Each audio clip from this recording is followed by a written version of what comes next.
Hi everyone, Anthony Fantano here, the internet's busiest music nerd. And it's time for a review of the new Debauchees album, Big Machines and Peculiar Beings. These guys are a rock trio from Louisville, Kentucky.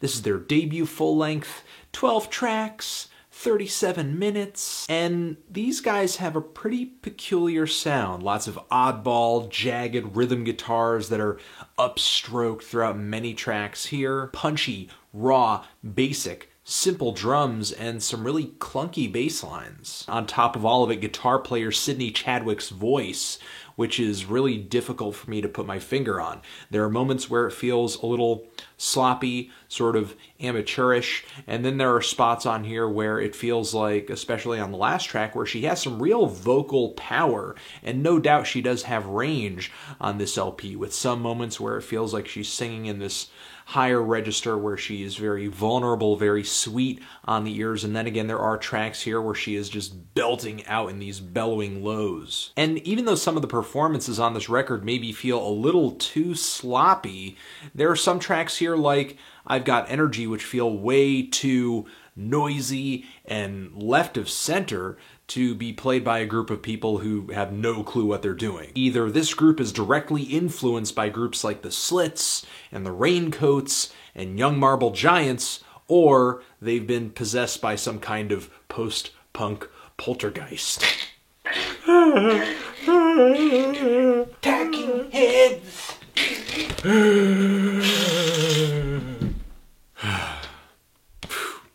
Everyone knows post-punk poltergeists hate jazz fusion.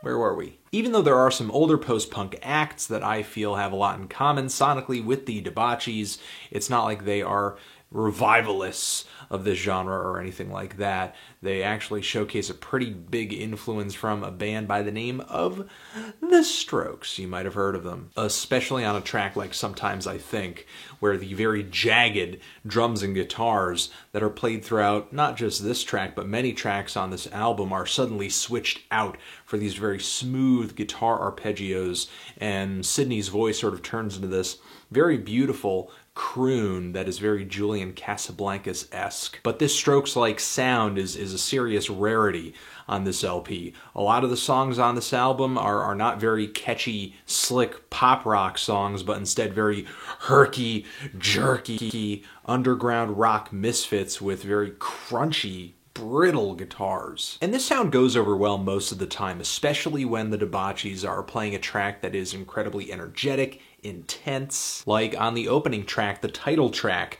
to this LP, where we have all of these very low, subtle, deadpan, just very dismal verses that are mixed together with these explosive choruses that are backed up with upstroke guitars, very tight female vocal harmonies. The song really turns from night to day in a really just sort of frenzy. Then there is the track I've Got Energy. More very nice female vocal harmonies.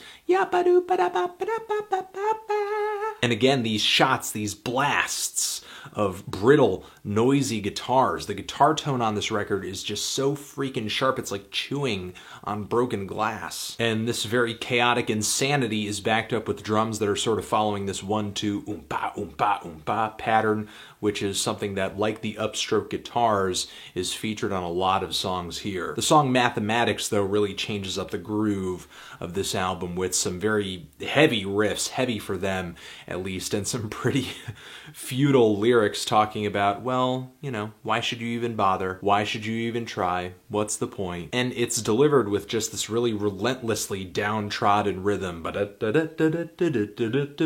Almost every melody and rhythmic pattern on this LP gives me this serious sense of unease that makes me feel like if I was forced to listen to this album in a continuous loop, I would slowly go insane. I guess I sort of mean that as a compliment. I also like the wailing guitar solos on this track, and as far as another intense song on here that sort of hits me in a good way, definitely Whatever, Go For It, a track here that has some serious rock and roll swagger to the riffs. And to me, with these guitars combined together with these vocals, it really kind of feels like I'm listening to a Screaming Females tune, but weirder. The really rough performances and instrumentation on this record, they lead to this kind of chaos that makes the more energetic tracks on this LP sound really great, sound really fun. But I guess the slower spots on here, the spots that really require a bit more finesse, is where the band fumbles the ball a little bit. I guess on the slower moments here, I was looking for a little bit more seduction.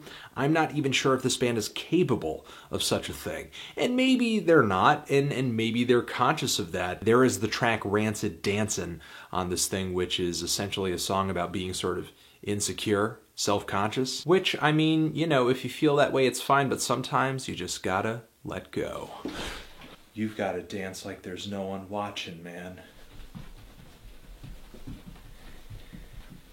The thing about this track, though, is that the dance groove that the band is playing sort of gets stale after a little while, and the chorus on this thing, it's nearly non-existent. I get that the band has sort of an unorthodox way of playing their instruments and writing their songs, but there are just some tracks here that sort of lose steam because of the very same flaws that make this band seem so unique and kind of attractive. Plus, there are some tracks here where the lyrics don't grab me all that much, and because of these things, I feel like the Debauchees, the best tracks that this album has to offer, are the ones that are the most hard-hitting and have the most sudden changes to kind of keep the listener, keep me engaged, and sort of keep me, wow, cool, crazy, oh, stuff is happening. These very multifaceted tracks like I Just Sit Around, or songs like The Closer, where we get kind of a very jazzy shot of drums and guitar out of nowhere, are the ones that really keep this album entertaining. While Big Machines is a very decent mixed bag of tracks, I do think the Debauchees could use a few more tricks up their sleeves when it comes to playing these songs out to kind of break things up between the very oompa drums and the upstroke guitars. Even though coming out of the gate, this band is not showcasing a whole ton of technical ability, they are coming through with some really good tunes, some great choruses that are pretty memorable, as well as just some straight up character. And if the Debauchees are able to continue to showcase that character, but sort of pump the playing up a little bit more and write songs that have things feeling maybe a little less stiff into the future, I think they could be writing some fantastic records. But as of right now, feeling a decent to strong 7 on this thing. Transition. But if you've given this album a listen, what did you think of it? Did you love it? Did you hate it? Why? What do you think I should review next? And that's it. Anthony Fantano, The Debauchees, forever.